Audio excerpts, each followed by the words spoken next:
I was in the situation when my emotions blocked me.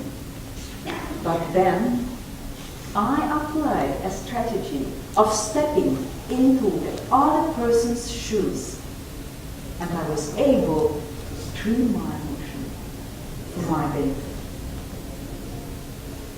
My spouse, Christoph, is a big soccer fan. Are there some soccer fans in the room? One. What's your favorite team or your favorite player? Ajax en Johan Cruijff. Very good. So my husband is a big soccer fan. When I say big, I mean it. He plays, he talks, he watches, and he dreams about football. What's more, our sons became soccer fans too. They play, talk, watch, and dream about football. Christoph once told me, you know, if I could, I would become a professional soccer player. Can I do that? Anyway, all this stuff results sometimes in overdose of soccer inside of me and makes me angry and frustrated. But once I said to myself, there is something wrong about this reaction. Why do I get angry and frustrated at something that half of the world adores? That's a good hobby and a sport after all. My husband even says the World Championship games on soccer are the most watched games in the world. I think maybe he exaggerates a little bit. Really? But I still had to do something about my reaction. And I, ladies and gentlemen, I put his soccer shoes on. Just let me literally do this.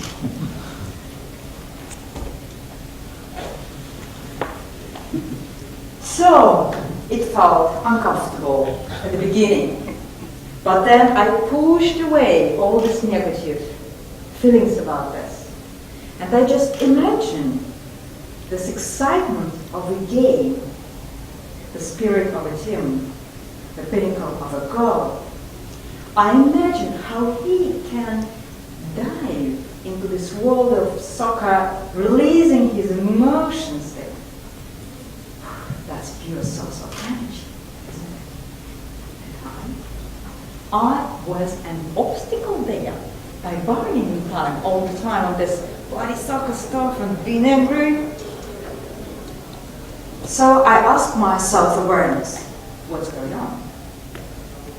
My self-awareness told me, you are angry because you are jealous. You want your husband to be more interested in you than in soccer, or at least equally much.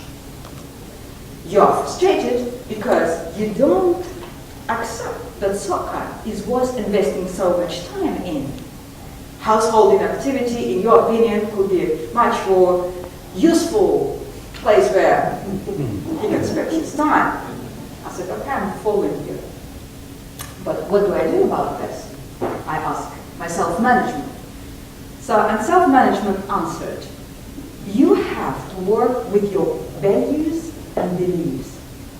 You have to accept that soccer is his passion, like maybe public speaking for you. You also have to change your expectations that between householding activities and soccer game, he will choose the left one.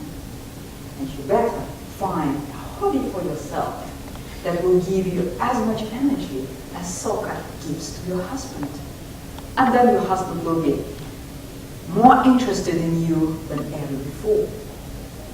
I said, that was motivating. I am following your advice.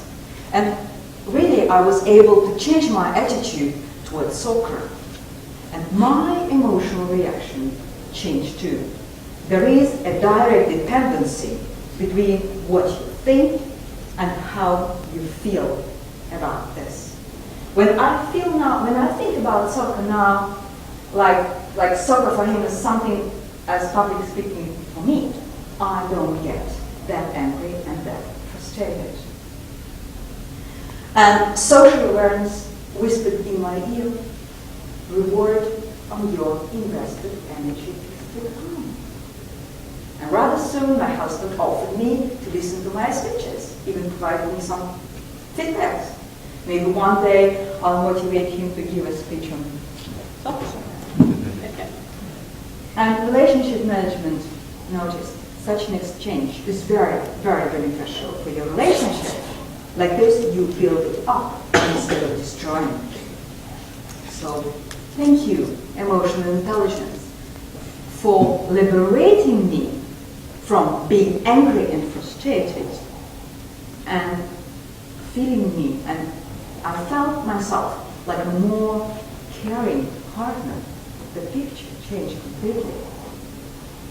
And of course, it didn't happen overnight. It was a process. But now I can say I feel much easier about soccer and not angry at all. I still not play it, maybe just on Sundays in our garden, but say enough, accompany my male majority of the family to a soccer game.